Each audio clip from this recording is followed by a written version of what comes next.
I stood in front of the guillotine and paled at the sharpened blade. The motor hummed as my mind went numb, and my body shook and swayed.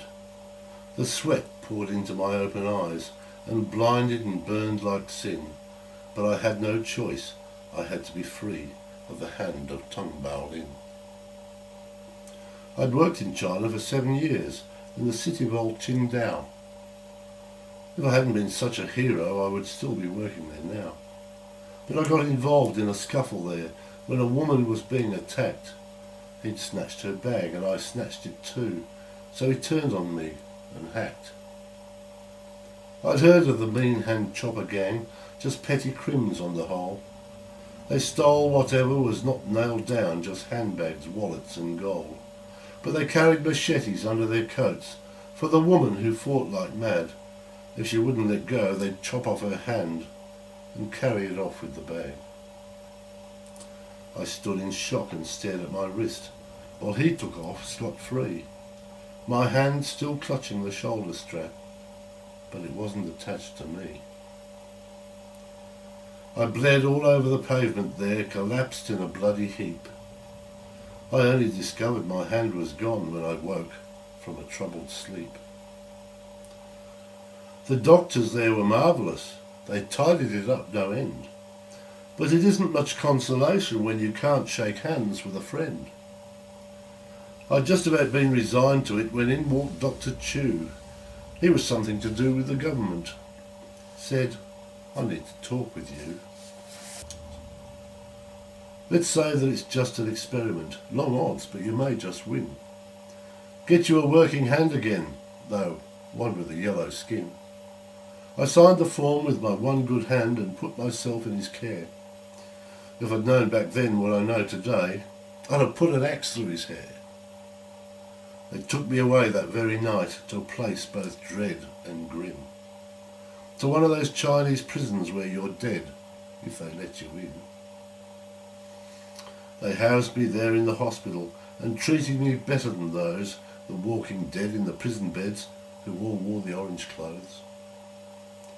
The prison was only for murderers and those with a capital crime, whose fate was lead in the back of the head.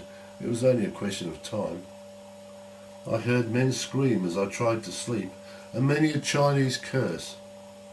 But they filled me full of some sedative, and this only made it worse. I dreamt, as I slept there fitfully, of a man who was chained to his bed.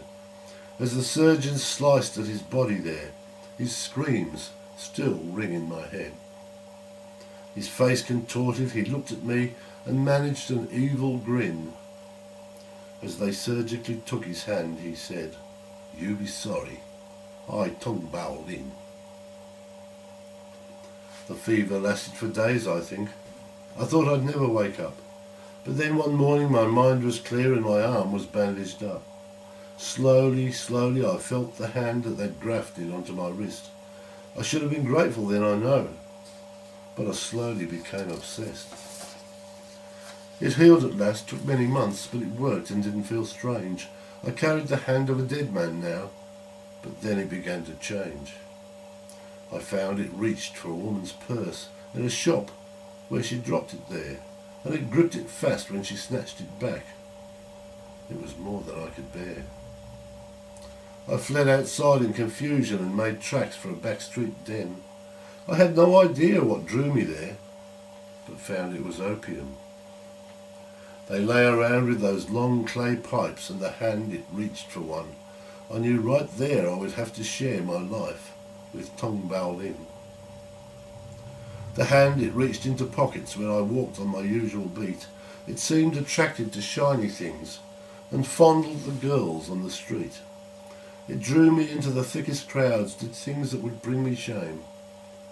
And I'd thrust it deep in my pocket then, for the sake of my own good name.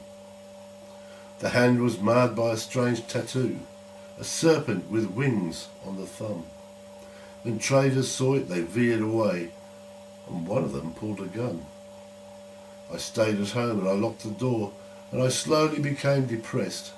The hand would pound on the wall, the floor, and the lid of a rosewood chest. A Chinese man came to call one day, bowed low, and I let him in. In broken English I heard him say, "I looking for Tong Lin." He stared on down at the yellow hand and looked at the old tattoo. "Lin," he pointed.